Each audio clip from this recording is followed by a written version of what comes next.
Hola, hola, bienvenidos a un nuevo episodio de La Caverna del Pensar Podcast, tu podcast de divulgación y de reflexión filosófica en la blockchain de Hive. Mi nombre es Cabeto Zag y este es el primer episodio de la segunda temporada de este podcast, así que ya venimos avanzando bastante bien y esperamos sigamos avanzando aún más. Hoy vamos a irnos a hablar de algo bastante interesante, no solamente en lo personal, sino que sé que es un tema de los cuales empiezan a hablarse y todo el mundo empieza a maravillarse. Hoy vamos a hablar nada más y nada menos que de Egipto. Egipto es un gran misterio, la verdad, seamos honestos.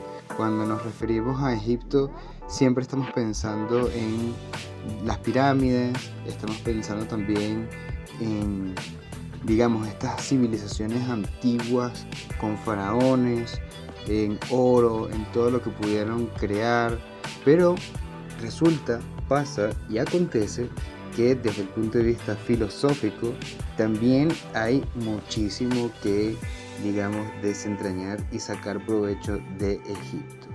Así que sin más preámbulos, vamos rápidamente a iniciar este podcast para que podamos seguir lunes a lunes trayendo reflexiones nuevas y poder conectar con más personas interesadas en la filosofía. Ok, nuevamente acá, como les dije, vamos a hablar de Egipto, filosofía, arqueología, tendrá esto que ver. Y bueno, para dar una pequeña introducción, resulta que sí tienen que ver. De hecho, a todos los estudiantes de filosofía se nos dice que, digamos, la cuna de la civilización occidental es Grecia, por sus grandes filósofos, por sus grandes matemáticos, por sus grandes pensadores, por sus sistemas políticos. Pero resulta que lo que hoy en día entendemos como Grecia no solamente es un producto, digamos, cultural bastante desarrollado, sino que al mismo tiempo es un producto cultural bastante influenciado de los egipcios. Y eso es algo que me gustaría, digamos, resaltar en este episodio del podcast, ya que estamos justamente hablando de Egipto. Este primer, digamos, acercamiento de la filosofía y este surgimiento de la filosofía, sobre todo en Grecia, surge a través de los viajes de Tales de Mileto a Egipto, justamente, de hecho, en donde empieza a aprender de geometría. Tales de Mileto se maravilla y se asombra ante, digamos, la organización que tenía el pueblo egipcio para sus cultivos, y cómo cuando subía el Nilo, pues ellos podían seguir incluso dividiendo la tierra de una manera exacta y perfecta, y que no habían discusiones ni problemas respecto a la tierra, más que, mira, esto pertenece, esto me pertenece, vamos a hacer esto para cuando suba el río y vamos a hacer esto para cuando baje el río. Entonces, este tipo de información y este tipo de saber que se lleva a Tales de Mileto a Grecia hace que Tales pueda, digamos, incluso predecir un eclipse. Esta primera parte de la filosofía se conoce como filosofía física, ya que las preocupaciones de estos filósofos, de estos primeros filósofos griegos, entre ellos Tales, como los estoy mencionando, pues tenían como premisa buscar el origen de la vida, el principio de la vida, lo fundamental. Y es curioso porque esa palabra en griego es arché o arché en griego es el principio, ¿vale? Y es lo que justamente le va a dar la base, ya muchísimo más adelante, siglos después de hecho, a lo que es la palabra arqueología. Arqueología no es más que el estudio metodológico, disciplinario, sistemático de precisamente estos productos culturales que dan fe y constatan el origen y la cultura de alguna civilización. Entonces, en ese sentido, fíjense cómo hoy en día, pues bueno, podemos imaginarnos a Egipto como un vasto terreno arqueológico, pero que ya incluso desde antes era, por así decirlo, ese primer principio de estos primeros filósofos que también tiene que ver con Egipto. Entonces, sin querer, incluso casi hasta metafórico o simbólico, pues hay una relación allí entre filosofía y arqueología bastante interesante, bastante, digamos, nutritiva desde el punto de vista cultural y académico, ¿no? Bueno, pero por otro lado, se nos ha hablado de que los egipcios también tenían, digamos, un sistema de organización interesante en donde los faraones cumplían con unas características en específico, y entre ellas eran ordenar a mandar a construir este tipo de estructuras que hoy en día sabemos que son, digamos, grandes maravillas del mundo, como lo son las pirámides, como lo es la Esfinge, como lo es los primeros obeliscos. Entonces, son bastantes cosas las que nos hacen ver, mejor dicho, a Egipto como una gran cuna de saber, no solamente filosófico, sino también hermético, en donde hay ciertas prácticas ritualísticas, donde hay unas ciertas creencias, donde hay una cosmogonía, donde hay una cosmología que genera interés, no solamente en esa época, sino en las épocas actuales, e incluso en las épocas del profeta de Jerusalén, el Señor Jesús de Nazaret. En ese sentido, como les estaba comentando, pues podemos entender y ver a Egipto como eso, ¿no? Como una cuna del saber filosófico y hermético en Occidente, que llega a esos niveles de influenciar a los griegos, a tal punto de que la filosofía entonces nace es justamente de estas reflexiones que tienen estos primeros filósofos griegos con el conocimiento que ellos observaron en Egipto. Pero, ¿qué entendemos cuando hablamos de Egipto? Egipto no solamente es un periodo histórico, ¿verdad? En donde hay un inicio del lenguaje escrito, tenemos a los jeroglíficos que nos dan fe de ello. También tenemos registros historiográficos en donde vemos como Heródoto, mejor conocido como el padre de la historia, pues empieza también a narrar cosas sobre esta civilización. ¿Qué entendemos cuando hablamos de Egipto? Puede ser una pregunta, digamos, un poco abstracta y un poco amplia, porque va más allá de lo que hoy en día entendemos demográficamente o geográficamente como, bueno, una nación que tiene ciertas características.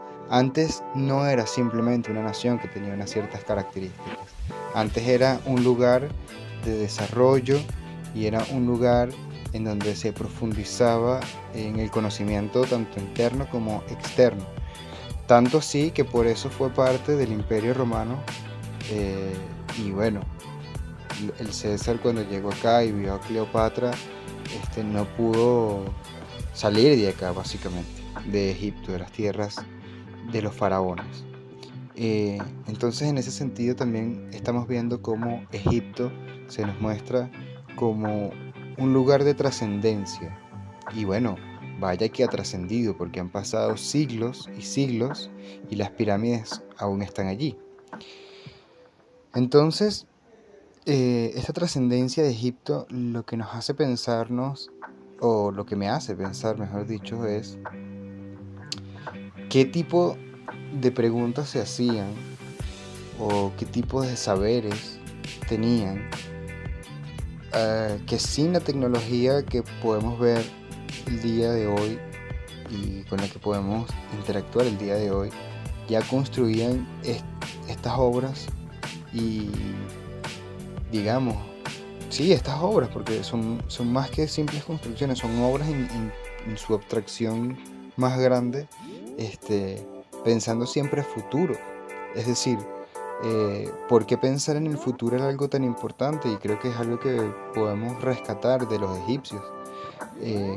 Empezar a construir cosas que perduren, que sean útiles, pero que al mismo tiempo tengan un significado y un valor, así sea de nuestra época, pero que marque precedencia y marque trascendencia en el futuro. Muy probablemente los egipcios, sobre todo los arquitectos y los constructores de estas pirámides y de estas grandes obras megalíticas, dijeron, vamos a hacer esto para que dure para toda la eternidad. ¿Y por qué nosotros no estamos construyendo bajo esa misma premisa? Es interesante ver cómo, digamos, hemos quedado escuetos en el camino y pareciera que las civilizaciones antiguas estaban más bien mucho más adelante y mucho más con mucha más proyección que las actuales. Pero bueno, eso ya será un tema que podemos, digamos, hablar en otro podcast, porque la verdad es bastante interesante y ya creo que ronda más el área política que propiamente de Egipto, ¿no? Pero sin duda alguna era una duda que ellos tenían, era una inquietud que tenían, y en sus construcciones y en todo lo que han hecho, pues se constata y se evidencia eso. Ahora, también quisiera comentarles una experiencia interesante que he tenido en este proceso de estar leyendo nuevamente por una investigación personal que estoy haciendo sobre Egipto, que por cierto esa investigación va a salir por acá publicada en Hive, evidentemente, pero digamos que como siempre he estado pendiente de Egipto, siempre me ha llamado la atención esta cultura, pues últimamente ha resonado más conmigo ciertas cositas, ¿no? Como por ejemplo la construcción de los obeliscos, ver cuántos obeliscos hay fuera de Egipto, y ese tipo de cosas, ¿no? ¿Por qué la figura de los obeliscos? Y todo eso. Entonces nada, ando como que en esa onda ahorita de los obeliscos, y por eso ando con el tema de Egipto.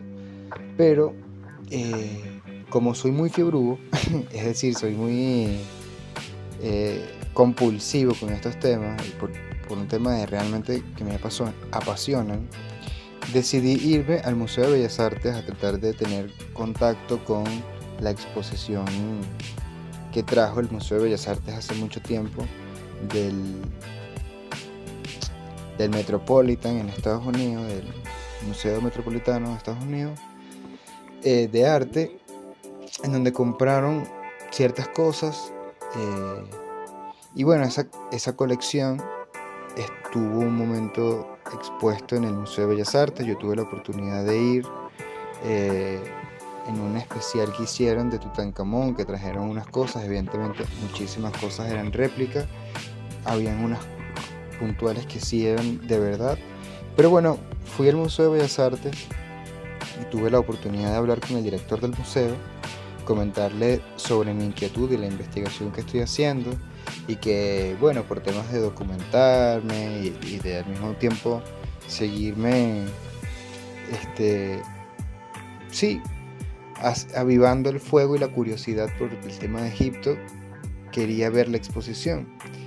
Para mi sorpresa, el director del museo, el profesor Zacarías García, pues me dio su WhatsApp, me dijo que podía hablar con él, que podía coordinar con él, e incluso para ver las obras que están en bóveda y bueno, tratar de limpiarlas para poder apreciarlas bien y hacer todo eso, ¿no? Se podrás imaginar que cuando supe eso casi entro en shock de la emoción.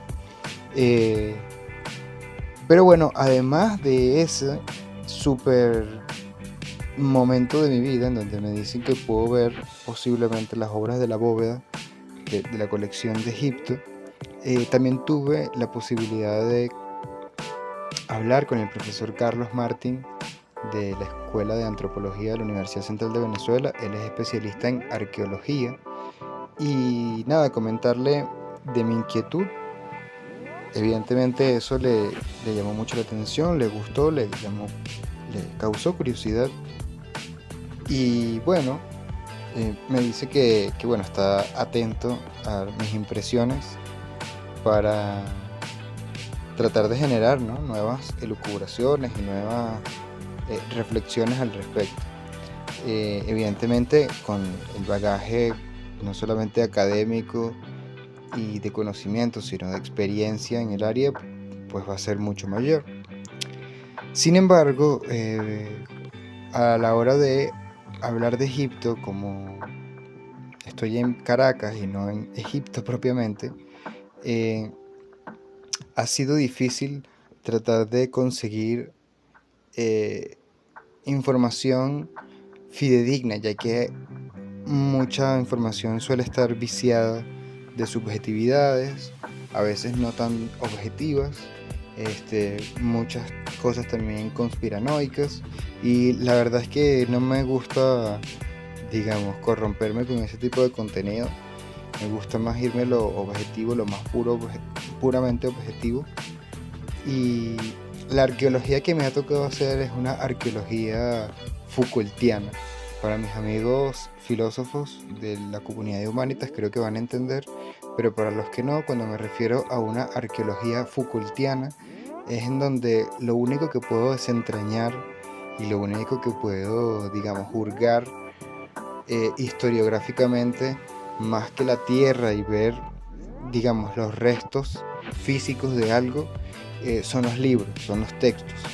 Para ello, modestamente, me he, digamos, informado en ciertos textos que son clásicos de este tipo de literatura egipcia, y bueno, he ido pasando por un recorrido bastante interesante en donde hay novela histórica, en donde a través de unos recursos literarios pues te van mostrando ciertos hechos históricos, los cuales son espléndidos, sobre todo si están narrados ya sea por Christian Jack o por Michael Carter. También me fui a libros de historia que tengo acá en casa y a unos atlas de Nat Geo, en donde podía como conseguir información puntual de esto, y evidentemente tratar de recurrir a la cosmogonía del momento. Tuve que irme a conocer sobre mitología egipcia. Entonces nada, ha sido un viaje bastante interesante en donde no dejo de preguntarme lo que les dije al inicio: ¿será Egipto realmente esta cuna de la civilización occidental tal cual como lo conocemos hoy en día?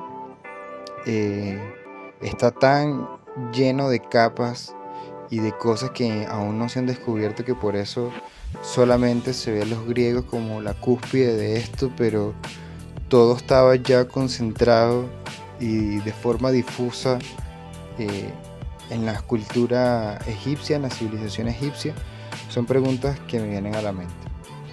Otra de las grandes cosas que me hizo, digamos, reflexionar es que en mis lecturas me di cuenta que Akenatón, si lo vamos a una lectura un poco más psicoanalítica, Akenatón hubiese sido perfecto otra figura importante para Freud en su teoría del inconsciente, ya que vemos cómo Akenatón tuvo ciertos problemas o ciertos impases, por así decirlo, con Amenhotep III, que era su padre, y bueno, de hecho se presume que Akenatón era infértil, o mejor dicho, no podía procrear por ciertas condiciones.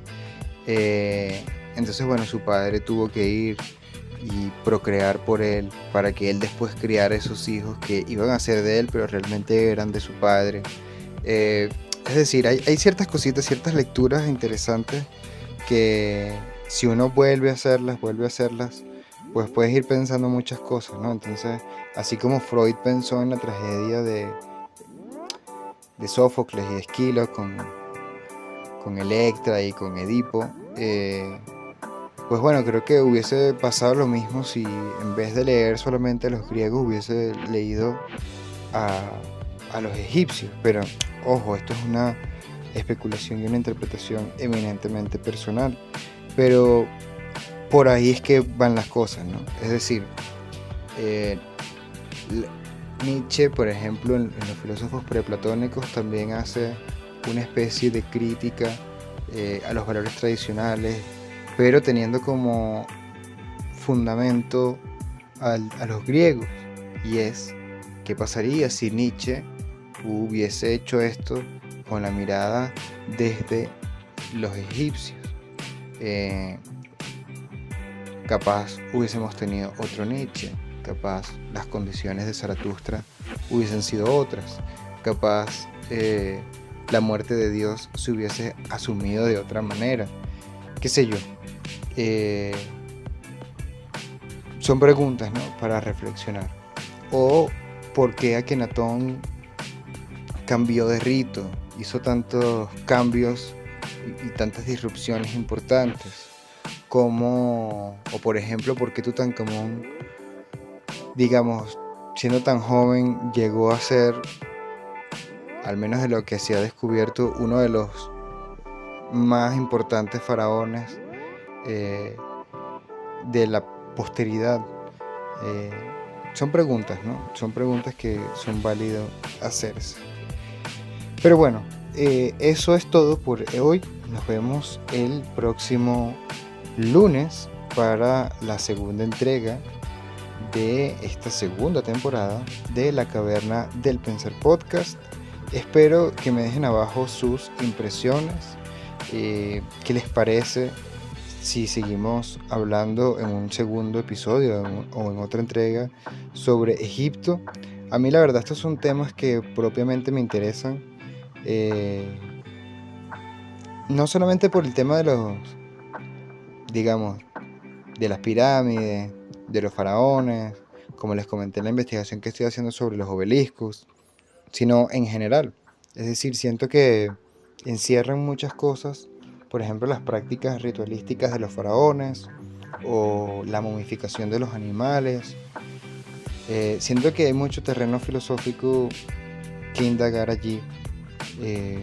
La momificación como, digamos, trascendencia del cuerpo, otra perspectiva del cuerpo, en donde es importante las vivencias del cuerpo, que por un lado los griegos parecieran que lo ven como algo malo, sobre todo en Platón. Entonces, nada, por ahí van los tiros, ¿no? Así que nada, espero te haya gustado este episodio del